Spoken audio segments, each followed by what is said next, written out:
तो आप सभी को मुबारक हो दोस्तों, अच्छे दिन आ चुके हैं। अच्छे दिन इस कदर आ चुके हैं कि लगातार आपराधिक मामलों में, बलात्कार के मामलों में बढ़ोतरी हो रही है। जिस नारे को लेकर के, अच्छे दिन नारे को लेकर के भारतीय जनता पार्टी सत्ता में आई थी, आज उन्हीं अच्छे दिनों की आज पोल पट्टी एनसीआरबी के डेटा ने खोल कर रख दिया है। दोस्तों, एनसीआरबी का डेटा यानी नेशनल क्राइम रिकॉर्ड ब्यूरो का ताजा डेटा आया है, जिस डेटा में यह बताया जा रहा है कि भारतीय जनता पार्टी की शासित राज्यों में जिस तरीके से जो आंकड़े आए हैं वो बड़े भयभीत करने वाले आंकड़े आए हैं और पूरी तरीके से पोल पट्टी खोल कर रख दिया है।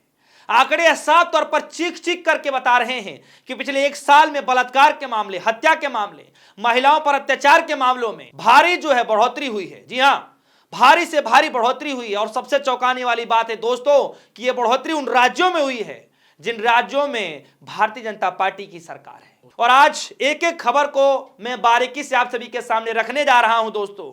लेकिन जरा सोचिए कि यह बीजेपी वही है जो हर मंच से नारी शक्ति की बात करती है, बेटी बचाओ का नारा बुलंद करती है, लेकिन हकीकत क्या है? एनसीआरबी की जो डेटा सामने आया है, जो रिपोर्ट सामने आया है, उसमें साफ तौर पर उत्तर प्रदेश पहले स्थान पर रखा गया है। एनबीटी का ये नवभारत टाइम्स का इसमें बताया गया है कि हत्या और अपहरण के मामलों में टॉप पर रहे यूपी और बिहार। जानिए अन्य राज्यों का हाल। यानी कि टॉप पर यूपी है, उत्तर प्रदेश है, वही उत्तर प्रदेश जहां बाबा योगी आदित्यनाथ जी जीरो टॉलरेंस की बात करते हैं, अपराधी थरथर कांपते हैं।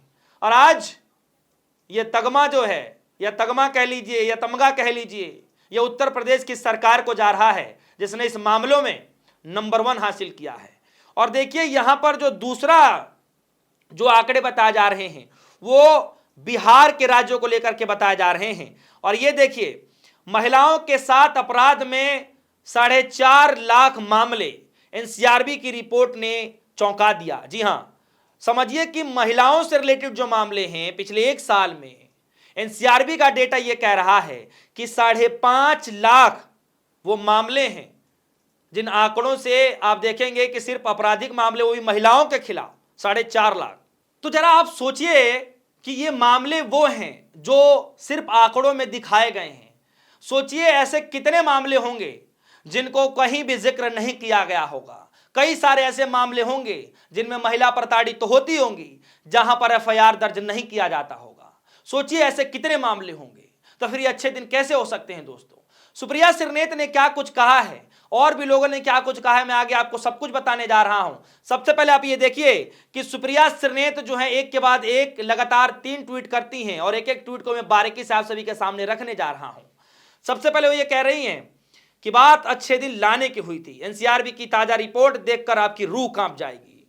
सन 2023 में अपराध बेधड़क बढ़ा है। हत्या में बढ़ोतरी, अपहरण में बढ़ोतरी, दंगे में बढ़ोतरी, नफरत फैलाने के मामले में बढ़ोतरी, दलितों के खिलाफ अपराध जो बढ़े उसमें बढ़ोतरी, आदिवासियों के खिलाफ अपराध बढ़ोतरी, महिलाओं के खिलाफ अपराध बढ़ोतरी, बलात्कार के मामले में अपराध बढ़ोतरी। जी हां, और ग्राफ के द्वारा किस तरीके से बताया गया है देखेंगे कि मर्डर्स 27,731, किडनैपिंग 1,13,563, दंगे riots 39,260, crime promoting 2155, crime against SC 57,789, crimes against ST 12,960, crimes against women 4,48,211, rape 29,660। जी हाँ, ये पहला ट्वीट है। और इस ट्वीट में किस तरीके से बताया जा रहे हैं कि महिलाओं के प्रति, एसटी के खिलाफ, एससी के खिलाफ, उसके बाद जो रॉयट्स हो रहे हैं, दंगे हो रहे हैं, उसके बाद जो है आप देखेंगे कि इसमें जो बताए गए हैं कि दंगा कितना हुआ है, मर्डर्स कितने हुए हैं, किडनैपिंग कितनी हुई है, ये सारे आंकड़े ये बताए जा रहे हैं। अब आपको सोचना है दोस्तों कि क्या ये सच में अच्छे दिन हैं। अच्छा, जरा दूसरा ट्वीट देखिए कि किस तरीके से ग्राफ बना करके ये बताया जा रहा है कि सन 2023 में दलितों के खिलाफ जो आपराधिक मामले हुए हैं उसमें 57,789 मामले दर्ज किए गए हैं। यही आंकड़ा सन 2021 में देख लीजिए 50,900, सन 2022 में देख लीजिए 57,582 और सन 2023 में देख लीजिए 57,789। जी हाँ, ये आंकड़े किस तरीके से 21 में बढ़ोतरी हुई है, फिर उसके बाद ग्राफ बढ़ा है सन 2022 में, फिर सन 2023 में ग्राफ बढ़ा है। ये ग्राफ दलित समाज के लोगों के लिए जो प्रताड़ित किया गया है, ये आपराधिक मामले दर्ज किए गए, वो ये आंकड़े हैं। अब ये देखिए आदिवासियों के खिलाफ जो मामले बढ़े हैं, सन 2021 में हुआ है 8,802, फिर सन 2022 में हुआ है 10,064, सन 2023 में आपराधिक मामले बढ़ करके 12,960 हो गया है। और देखिए सुप्रिया सुले क्या कह रही हैं कि सरकार ने खुलेआम आदिवासियों को हक छीना जा रहा है, उनकी जमीन और जंगल हथियाया जा रहा है, उनके खिलाफ बेधड़क अपराध बढ़ते जा रहे हैं। और सुप्रिया सुले ये भी कह रही हैं कि आदिवासियों के खिलाफ आपराधिक मामलों में जो बढ़ोतरी हुई है लगभग 29%, जी 29% की वृद्धि हुई है, ये हाल हो गया है। और दोस्तों आपको जानकर हैरानी होगी कि ये मामले किस तरीके से लगातार बढ़ते जा रहे हैं। और जैसे कि मैंने आपसे पहले ही कहा कि ये उन राज्यों की हाल है जिन राज्यों में भारतीय जनता पार्टी की डबल इंजन की सरकार है। नंबर 1 में उत्तर प्रदेश है दोस्तों, फिर बिहार, राजस्थान, हरियाणा, तमाम ऐसे राज्य हैं जो बीजेपी शासित राज्य हैं।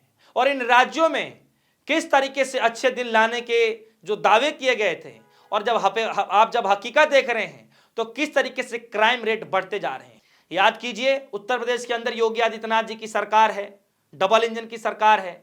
योगी आदित्यनाथ जी बार बार कहते हैं कि अपराधी थर थर कांपते हैं, अपराधियों के लिए जो है जेल के दरवाजे हमेशा के लिए खुले रहते हैं, जीरो टॉलरेंस की बात की जाती है। और आप देखिए कि हेडलाइन में ही खुद जो बड़े चैनल हैं वो खुद बता रहे हैं कि जिस हिसाब से एनसीआरबी का जो डेटा आया है उसमें टॉप पर जो है हत्या और अपहरण के मामले में टॉप पर यूपी है। देख लीजिए ये किस तरीके से ये बताया जाता है और दिखाया जाता है कि अपराधी थर थर कांपते हैं, लेकिन जब एनसीआरबी का डेटा आता है तो उत्तर प्रदेश नंबर 1 रहता है। यानी कि सरकार पूरी तरीके से फेल हो चुकी है।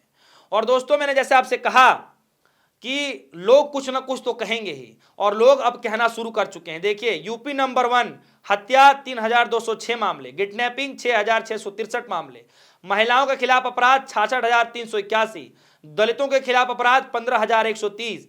और ये डेटा जो है दोस्तों एनसीआरबी सन 2023 का है। और ये मामले किस तरीके से बढ़ते जा रहे हैं ये अपने आप में बड़ा आश्चर्यचकित करने वाले हैं। एक तरफ मोदी सरकार बड़े बड़े जो है बैनर होर्डिंग लगाया जाता है, अच्छे दिनों के दावे किए जाते हैं, भले ही केंद्र में मोदी जी की सरकार हो, लेकिन अलग अलग राज्यों की जो तस्वीरें हैं वो दिल्ली के अंदर छाप दी जाती हैं, अच्छे दिन दिखाने की बातचीत की जाती है, जहां पर यह दावा किया जाता है कि अपराधी थर थर कांपते हैं, गहने से भरी हुई लड़कियां 12 बजे भी घूम सकती हैं। और ऐसे मामले हो रहे हैं कि सरकार को बताते नहीं बताया बन रहा है। क्या आप देश के प्रधानमंत्री मोदी जी अब आएंगे और जनता के सामने ये बोलेंगे क्या कि ये आंकड़े सब झूठ हैं, विपक्षी द्वारा फैलाया गया प्रोपेगेंडा है? अब अपनी राय वीडियो कमेंट सेक्शन में जरूर रखिएगा। फिलहाल के लिए दीजिए इजाजत। देखते रहिए डिस्को न्यूज़। धन्यवाद।